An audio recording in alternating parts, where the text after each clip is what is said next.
Hello, hello. Happy Tuesday. I'm so looking forward to our time together. I always love this time of community, and that's what we're going to be talking about today, the power of community when forming healthy habits. So there was a study done. It says that you are 95% more likely to commit to a healthy habit if you do it with a partner or with a community. I figured it was higher, but 95% was staggering to me. Then I thought about my own life, and it's like, well, if I have like a journal, I'm like, oh, I think I'll journal more this month, but I don't have anyone checking in on me. I'm like, I'm probably not journaling the whole month. If I want to like work out more, I have to pay someone. Like, I have a friend who's a Pilates instructor, and I pay her and I meet with her every Wednesday at 9 a.m. If I just had that commitment to myself, but didn't have some accountability and some skin in the game, I likely would not have been doing Pilates every single week for 5 months. So there's something to making a promise to someone else. Also, there's a reason why every addiction recovery happens in a group. It's not like, oh, just come sit in this room by yourself and walk through the 12 steps solo, because no one's really finishing that addiction recovery program, or there's no power in it. The power in AA comes from community. And my friends, meditation is no different.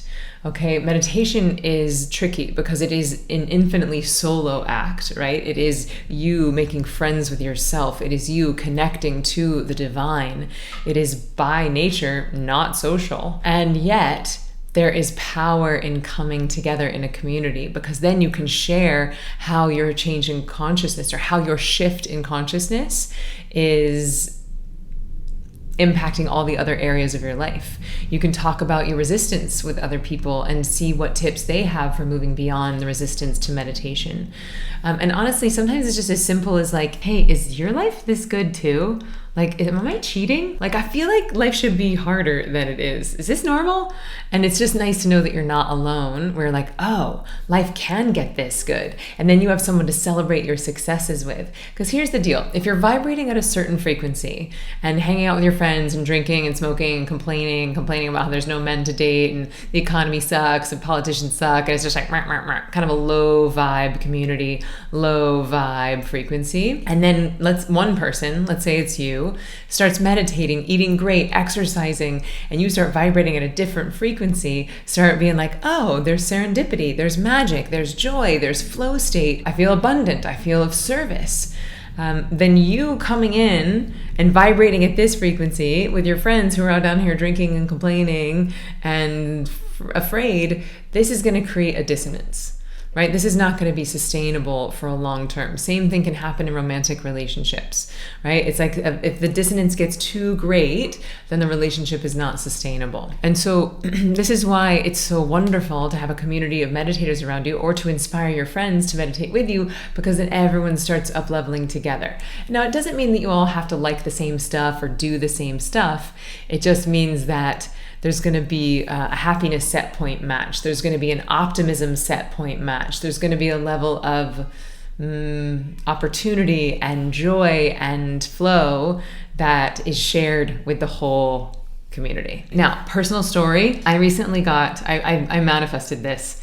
I was really looking to re-up my friend group to strengthen my own community, because so many of my friends had moved away. And one of the core values I wanted in this community was forgive my euphemism here, but I was like, I want a tribe of witches. Like, I want a community of women that are operating on a similar level as I am, like just as far as like the playing with energy and manifesting things in reality and shaping the world and our world in a very conscious way. Anyway, it was something that felt missing in my life, and it was something I'd written down as something I wanted to manifest, and I was envisioning it. And then one day I got a call from my friend who's like, Emily, I don't know what you did, but you manifested some magic. We want to invite you into this group. And this group has been around for 18 years. Okay, and is a group of very powerful manifesting women. And there's 8 of us, and someone left. And so I got invited to replace that person. And here's the gig. Like, every 6 weeks, there's a game, and everyone is partnered up. So every single day, I have to start and end my day. I don't have to, but I'm choosing to. I start and end my day by checking in with my partner.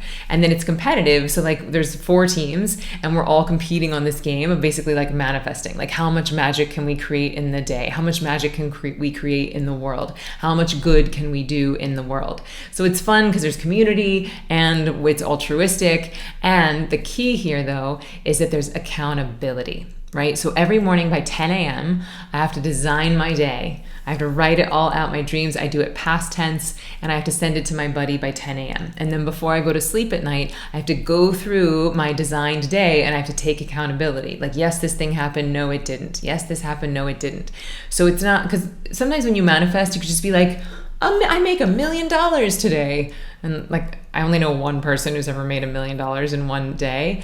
But so like the point is that the goals, they're not just like outrageous things that you're just like, whoa, wouldn't it be great if like elephants came through the room? It's like, no, you have to be accountable to what you're manifesting and believe that it's possible, and then take action to bring those things into fruition. So 1, you're designing your day very purposefully every day. And 2, you're checking it at the end of the day to report back on what did or did not happen. So anyway, I will tell you that since I have started this, it was just a few weeks ago, my life is speeding up so much faster. Things are coming in, things are falling away. I have a level of integrity and a level of accountability that I've never had before, and it just feels so energizing, and I feel so supported, right? I feel like people are holding my line. That if I were to fall down, they would have my back. If I were to, rise up, they would be celebrating me. And so really, this is just a personal story illustrating how this 95% thing is real. If you have accountability and you have a group, it's really going to change your life. Oh, and last thing I'll say about community is that the community that we have in Ziva Online is one of the things that I'm most proud of. We're in 111 countries all around the world. And so I love the idea that we really do have a global community. People of different ethnicities, people of different religious backgrounds, people of different incomes, genders, sexual orientations, political orientations, and yet we all have this beautiful thing in common, that we come together every day, twice a day, to nourish ourselves, to rest and recover, to step into the most amazing version of us. That's one of the things I love. And I'm also really proud of the Ziva team. You guys might not know, but I have 12 employees at Ziva, and our primary focus is to support this community. We're in there every single day answering questions, helping people along, helping people to move through the physical and emotional detox that happens for a lot of folks when they start a meditation training. And so it's me, but also our team of meditators. They've been doing this for years. Like, they're very advanced, experienced meditators. So if you're ready to enroll, just go to zivameditation.com/online. Goodbye.